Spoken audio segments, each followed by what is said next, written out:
compartir por unos momentos el mensaje que el Señor ha puesto en mi corazón. Me gustaría orar. Vamos a orar. Padre, te damos muchas gracias por tu presencia con nosotros. Gracias, Padre, porque tú estás en medio de la alabanza de tu pueblo. Gracias, Señor, porque donde hay 2 o 3 reunidos en tu nombre, tú estás ahí. Y gracias, Padre, porque en diferentes geografías, aún serían diferentes lenguas, podemos reunirnos, gozarnos en tu presencia. Aquellos que hemos sido redimidos, lavados por la sangre de tu Hijo. Pedimos, Señor, que ahora podamos disfrutar de tu palabra, ser refrescados en nuestros corazones.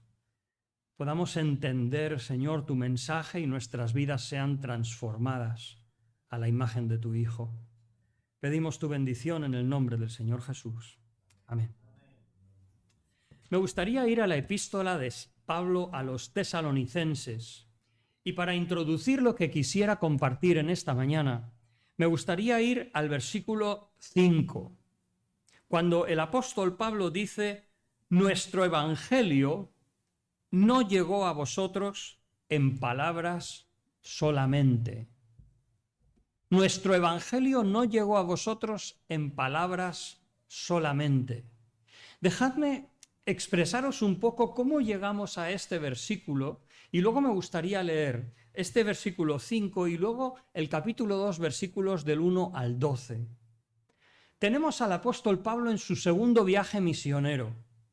Os podéis acordar, capítulo 16, cuando Pablo sale para predicar el evangelio, pues comenzando desde las zonas más cercanas.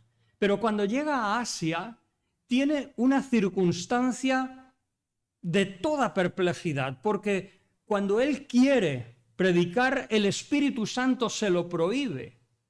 El Señor le cierra las puertas.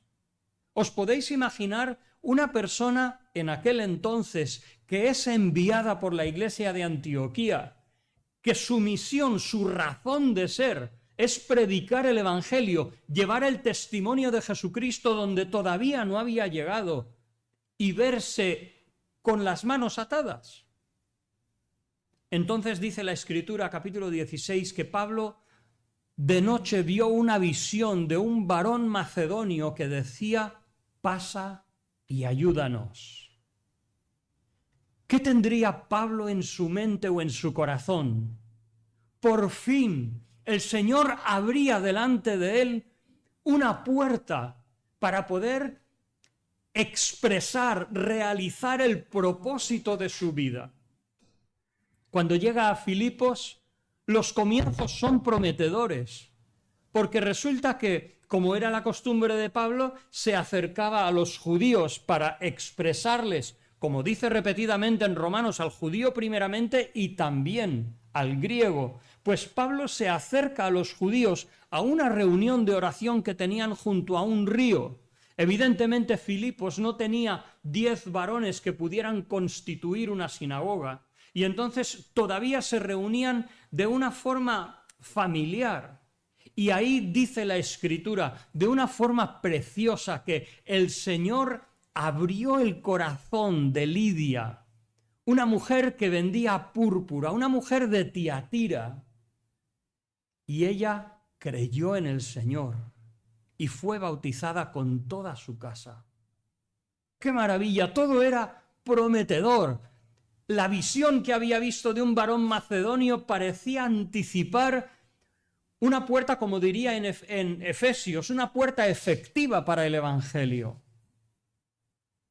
Pero poco después, el libro de los Hechos nos narra que una chica, una joven, con espíritu de adivinación, anuncia: estos son hombres, siervos del Dios Altísimo que os anuncian el Evangelio.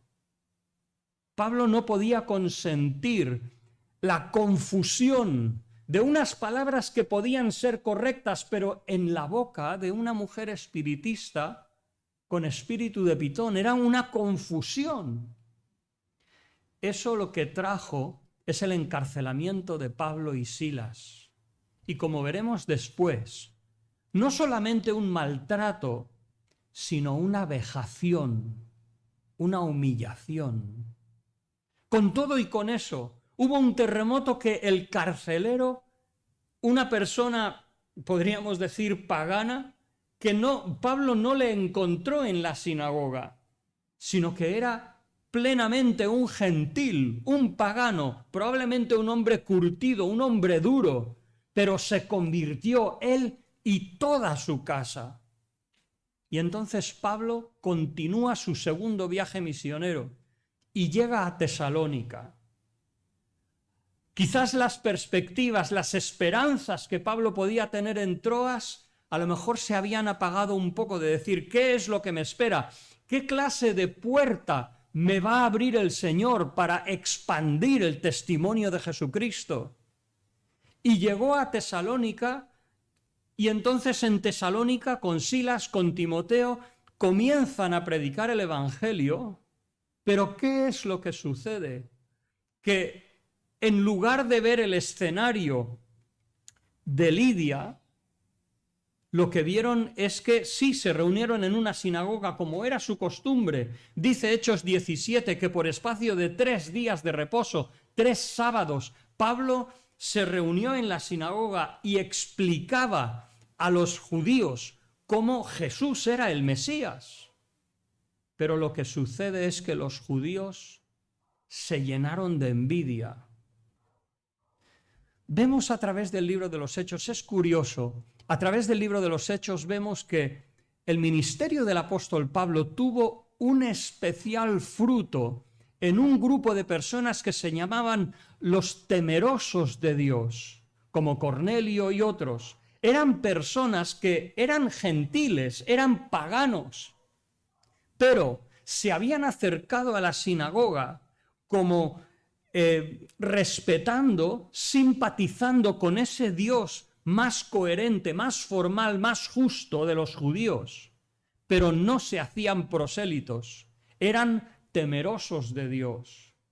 Probablemente fue por la envidia de los judíos de ver que estos temerosos de Dios se convertían al evangelio que Pablo predicaba, que se levantaron en oposición contra Pablo, y Pablo, Silas y Timoteo tuvieron que irse a Berea. Y la envidia, la cólera de los judíos llegó a tal punto que en Berea, Timoteo y Silas dice que enviaron a Pablo por mar para que no le pudieran perseguir por tierra. Y entonces así quedó. Pero en Tesalónica, ¿qué es lo que pasó? Solamente 3 semanas nos dice Pablo, 3 sábados. Si contamos algunas semanas más para establecerse, alguno más, ¿qué podemos pensar? ¿En un mes, mes y medio? Qué precario fue su tiempo en Tesalónica. Qué difícil fue tratar de establecer una iglesia en Tesalónica. Realmente, si nosotros habláramos enviamos a un misionero a establecer una iglesia en, no sé, Mollerusa, ¿no?, de Lérida, y solamente puede estar un mes, pensamos, digo, puf, ha fracasado. ¿Por qué? Porque, sin embargo, fijaos las palabras del apóstol Pablo. Dice, versículo 4, primera de Tesalonicenses, ahora voy a la lectura. Sabemos, hermanos amados de Dios, vuestra elección. O como traduce la versión 2020, que Dios os ha elegido. A pesar de la precariedad, a pesar del tiempo breve del apóstol Pablo, había habido algo genuino en esas 3 semanas. ¿Y no es eso así? Muchas veces nosotros como iglesia, como pueblo de Dios, y mucho más en España, tenemos poca potencia, a veces somos pocos, afrontamos dificultades grandes. ¿Y qué pasa? ¿Es que no sirve, no pasa nada? No, Dios puede obrar grandes cosas, aún con nuestras carencias y nuestras dificultades. Y así sucedió en Tesalónica. Y dice, por eso dice Pablo, nuestro evangelio no llegó a vosotros en palabras solamente. Lo que sucedió no fue solamente alguien que hablaba de una nueva forma de entender el Antiguo Testamento, de un nuevo personaje, Jesucristo de Nazaret. Era algo mucho más profundo y trascendente. Así dejadme leer el capítulo 2, versículos del 1 al 12. Podemos entender que cuando Pablo fue forzado a marcharse de Tesalónica, habría todo tipo de intento de neutralizar la obra de Dios. Seguro que esos judíos que se habían levantado contra Pablo, igual que lo hicieron en Gálatas y en otros lugares, dirían, este Pablo es un judío, perdonadme la expresión, rebotado. Es una persona, si vosotros queréis realmente conocer a Dios por el judaísmo, él presenta un evangelio secundario. Incluso se dicen cosas raras por ahí, las habladurías de la gente.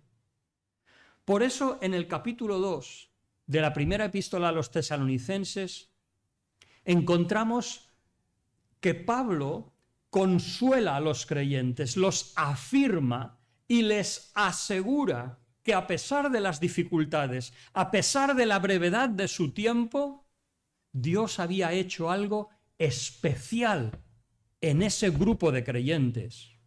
Y dice así, hermanos, vosotros mismos sabéis que nuestra visita a vosotros no fue en vano. Al contrario, a pesar de haber sido maltratados y ultrajados en Filipos, como bien sabéis, Dios nos dio valor para anunciaros el Evangelio de Dios en medio de una fuerte oposición. Porque nuestra exhortación nunca se ha basado en el error, ni en malas intenciones, ni en el engaño. Al contrario, si hablamos es porque Dios nos aprobó y nos confió el Evangelio. No buscamos agradar a la gente, sino a Dios, que es quien examina nuestros corazones. Bien sabéis que nunca nos hemos valido de halagos, ni hay en nosotros avaricia encubierta. Dios es testigo de ello.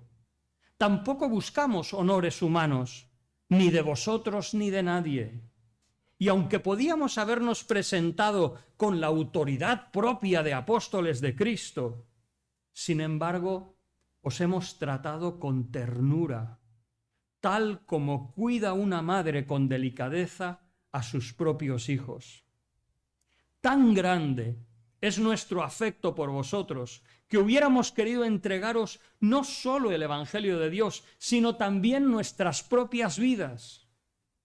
A ese nivel ha llegado nuestro amor por vosotros. ¿Os acordáis, hermanos, de nuestro trabajo y fatiga, cómo mientras trabajamos de noche y de día para no ser carga a ninguno de vosotros, os predicamos el Evangelio de Dios? Vosotros sois testigos, y Dios también, que nos hemos comportado con vosotros, los creyentes, de una manera santa, justa e intachable. También sabéis cómo os hemos exhortado y consolado a cada uno de vosotros, tal como lo hace el Padre con sus hijos. Y os hemos reclamado vivir como es digno de Dios, que os llamó a su reino y gloria. En primer lugar, lo que me gustaría subrayar es lo que dice Pablo. Su venida no fue en vano. Creo que lo peor que nos podría pasar a cualquier creyente que intenta vivir su fe, lo peor que nos podría pasar a nosotros en IPSTE, que nos esforzamos, que hacemos, los profesores hacen sacrificios por enseñar, por prepararlo mejor durante este tiempo de pandemia, los estudiantes que también hacen sacrificios para mantener su trabajo académico, estudiar, pagar sus deudas, pagar sus habitaciones, sus matrículas. Lo peor que nos podría pasar es que fuera para nada, que fuera vacío, superficial, insustancial, trivial, nimio, anodino, inútil, nulo, ineficaz, estéril, inoperante, que no sirviese para nada. Sería lo peor. Pues Pablo dice, no. A pesar de todas las dificultades, nuestra venida a vosotros, nuestra visita, no fue en vano. Hubo obra de Dios y eso es lo que buscamos, ¿o no es así? En nuestros cultos, con nuestras carencias, en nuestras iglesias, nuestros ministerios, con nuestros pocos recursos, pero que Dios esté presente. Porque si Él está presente, como sucedió en Tesalónica, todo está bien. Me gustaría presentar rápidamente 5 puntos de por qué Pablo dice con esa seguridad, quizás desde su punto de vista. En el primer capítulo y luego después habla de cómo los creyentes en Tesalónica aceptaron el Evangelio, y eso es muy importante. Pero quisiera hoy poner nuestra mirada en nosotros como siervos del Señor, lo que hemos de procurar para que cuando le servimos no sea en vano, no sea vacío, sino que tenga su presencia y su obra. 5 cosas. En primer lugar, denuedo ante la oposición. ¿Cómo nos quedaríamos nosotros sino después de que no solamente hayamos sido maltratados, como fue el apóstol Pablo, sino ultrajados? Eso nos habla de haber sido humillados, tratados con insolencia. Además del maltrato físico, era una indignidad con la que le habían tratado a Pablo siendo un ciudadano romano. Pero Pablo dice que estaba en gran oposición o gran lucha. Dice aquí, capítulo 2, versículo 2, dice, como bien sabéis, Dios nos dio valor para anunciaros el Evangelio de Dios en medio de una fuerte oposición. ¿Sabéis qué palabra griega está detrás de oposición? Como solía decir a los hermanos de Vilanova cuando pastoreaba allí, sabéis más griego del que pensáis. La palabra es agonizo, es de agonizar. Es una palabra que en griego habla de los juegos donde había gladiadores y lucha. Y lo que Pablo está expresando así es que el servicio al Señor para él requería del esfuerzo que uno hace cuando está en la lucha. ¿Os acordáis en estos Juegos Olímpicos que salían estos, ¿cómo se llaman? Estos karatecas españoles que lo iban a dar todo, ¿no? Había un judoka también por ahí que iba a pelear a ver por la medalla, a ver qué medalla podía obtener. ¿Os imagináis la concentración, la fuerza, el esfuerzo que pusieron en esos pocos minutos que duraba ese combate?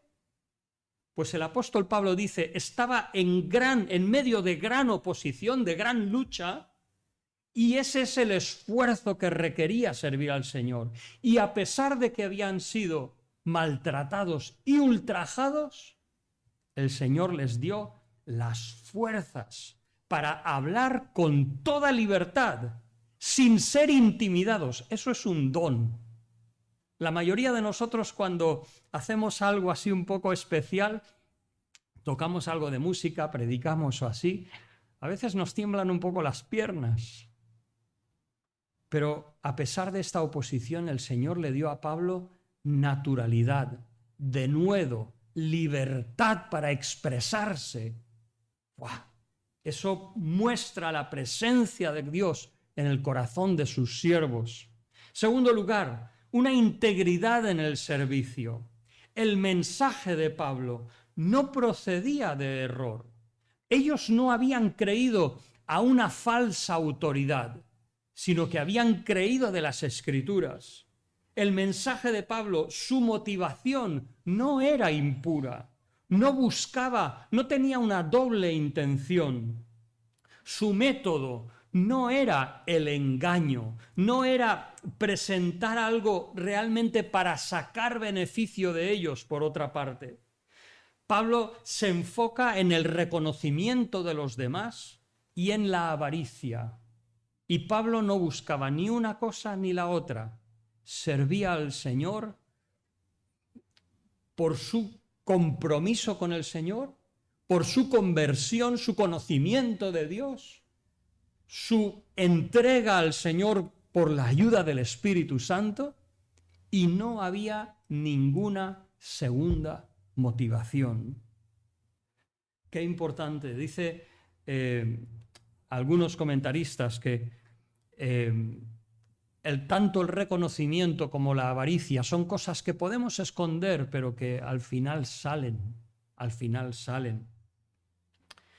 Pablo dice que no buscaba agradar a los hombres, sino a Dios, que prueba sus corazones. Esta palabra expresaba una conciencia clara por parte del apóstol de que el Señor veía sus intenciones, sus corazones, sus deseos. Tercer característica. La primera, como hemos dicho, denuedo en medio de la oposición. Segunda, una integridad en el servicio. Tercera, una fidelidad a la supremacía de Dios. Qué importante que Dios esté en el trono. Qué importante que Cristo sea la cabeza de la Iglesia. El corazón del hombre es perverso y engañoso. ¿Quién lo conocerá? Dice Jeremías. Conocemos ese versículo. Jeremías capítulo 7, versículo 17. Y luego dice, el Señor, yo conozco el corazón del hombre, pero nosotros no. Y a veces sin querer podemos buscar reconocimiento, podemos buscar otras cosas, incluso podemos ponernos en el lugar del Señor. Y no. Aquí Pablo 9 veces menciona a Dios. Tuvieron denuedo, ¿por qué? ¿Por ellos? ¿Por la capacidad intelectual que seguro tenía Pablo? No, tuvieron denuedo en nuestro Dios, por la ayuda, por la presencia de Dios en sus vidas.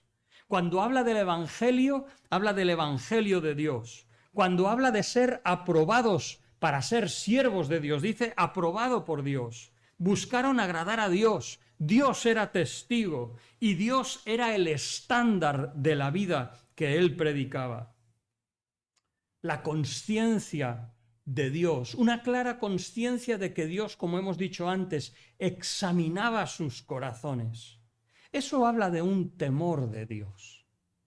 Un temor no de miedo, sino de ir con cuidado de cómo hacemos las cosas, sabiendo que Dios conoce todo y nuestros corazones también. Esa conciencia de Dios que conoce nuestros corazones, ese poner a Dios en primer lugar, en ese lugar que le corresponde, les liberó de depender del reconocimiento de la gente. Qué importante es eso, qué importante. Para Pablo era muy importante. Gálatas 1:10 dice, ¿busco ahora el favor de los hombres o el de Dios? ¿Trato de agradar a los hombres? Pues si agradara a los hombres, no sería siervo de Cristo. Es muy importante no buscar nuestro reconocimiento, no buscar agradar a los demás para que ellos nos agraden a nosotros, sino que el Señor esté en primer lugar. Los filósofos griegos eran filósofos itinerantes frecuentemente, que viajaban de un sitio a otro tanto para enriquecerse intelectualmente como para participar en debates y para tener gente que les siguiera. Y los filósofos griegos, con las rutas que los romanos construyeron, eran conocidos por ir de ciudad en ciudad. ¿Era Pablo otro filósofo más que buscaba enriquecerse, hacer famoso, buscar una pequeña audiencia? No, buscaba agradar al Señor, que examina sus corazones.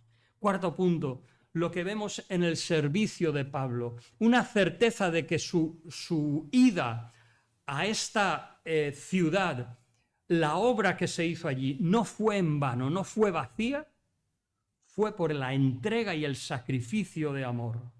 Hubieran podido ser carga, no solamente pedir un apoyo económico de estos creyentes en Tesalónica, sino que hubieran podido ir con toda la dignidad, con toda esa pompa de decir, no, es que somos apóstoles. ¿Sabéis lo que significa apóstol, verdad? Es enviado oficialmente, es como un embajador. Una cosa es enviar de forma general y otra cosa es como apóstol. Pero Pablo aquí lo que dice es que no.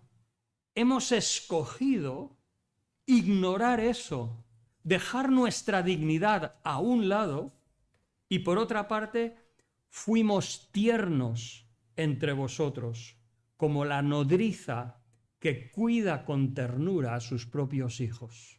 Me encanta esta palabra de cuidar, porque es una palabra que expresa mantener caliente. Es tener a un bebé en tu regazo para compartir tu calor con él, para cuidarlo, mimarlo con amor, proveer. Hay quien ha traducido esta expresión como dar calor en su regazo a sus propios hijos. De verdad, qué expresión. Aquellos que servimos en alguna manera al Señor a otras personas, que podamos expresar ese amor. Y fijaos, Pablo dice, tal fue el amor que es para vosotros, o sea, que tenemos hacia vosotros, que no solamente estuvimos dispuestos a compartiros el Evangelio, que eso ya suponía un sacrificio, porque les supuso tener que salir corriendo para Berea y luego Pablo para Atenas y Corinto. Pero dice, no solamente el Evangelio, sino aún nuestras propias vidas. ¿Cómo amamos nosotros a las personas a quienes servimos? ¡Buah! Cuando hay un amor así, brotando de un corazón desinteresadamente para servir a Dios, para el beneficio de otros, el Señor está detrás. Y por último, un ingrediente importante también es que además del denuedo de Pablo, además de dejar a Dios en su lugar, además de se me pasan de la mente porque me da miedo del reloj que corre. Entrega y sacrificio en amor. Pero una de las cosas que caracterizaba el ministerio de Pablo es que trataba con verdad a las personas. No diluía el Evangelio. No acomodaba el Evangelio al paganismo a quien predicaba, sino que primero ellos vivieron de forma santa, justa e irreprensible, intachable. Nadie podía señalarles a una tacha moral en su carácter. Pero sí, los trataban con ternura como una madre que les da calor en su regazo. Pero por otra parte lo trataban como un padre, con llamadas intensas y positivas, exhortándoles, consolándoles también, con palabras de ánimo, de inspiración y solicitándoles. Aquí hablamos de una expresión de intensidad a vivir como es digno de Dios. Eso también es parte de un ministerio genuino, cuando no solamente hay amor, que es maravilloso, pero hay verdad. Y decir, mira, tenéis que renunciar al pecado. Esto no tiene que ver con la vida de Dios. Tenéis que vivir en coherencia a la persona de Dios, santa, justa e intachablemente.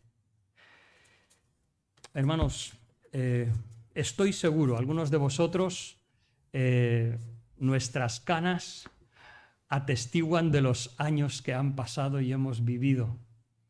Estoy seguro que os acordáis de momentos de dificultad, pero de mucha bendición.